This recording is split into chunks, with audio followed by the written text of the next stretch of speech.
కాలు నీదని కన్ను నీదని ఆలోచనలకు తావిస్తే కక్షలు తీర్చే కమ్మని విందు చేయి జారిపోదా?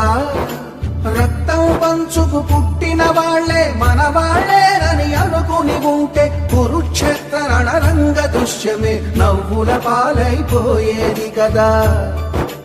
కౌరవులెవరో పాండవులెవరో ఆలోచించేలోగా తల తెగి ముండెం వేరై రక్తం ఏరై మూడైపోయే చితుకుల బతుకులు. అరెరెరె అరెరెరె అరెరెరె అర్జున, నా కుమార, నన్ను క్షమించు నాయనా.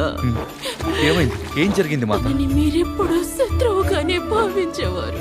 తనే అంగరాజు కర్ణుడు, అతనే మీ సోదరుడు, అతనే మీ అన్నగారు ధర్మరాజా. కర్ణుడు నా జ్యేష్ఠ పుత్రుడు.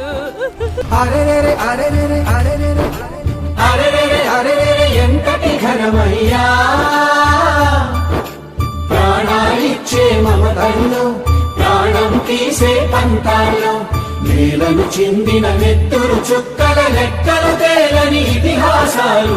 అరెరే అరెరే నా సొంత సోదరుణ్ణి స్వయంగా వధించాను. తను నన్ను సమయం ఇవ్వమని అడుగుతూనే ఉన్నాడు కానీ ఒక్క అవకాశం కూడా ఇవ్వలేదే. నేను అతని కళ్ళల్లో కళ్ళు పెట్టి చూస్తూ అతనిపై బాణం సంధించాను.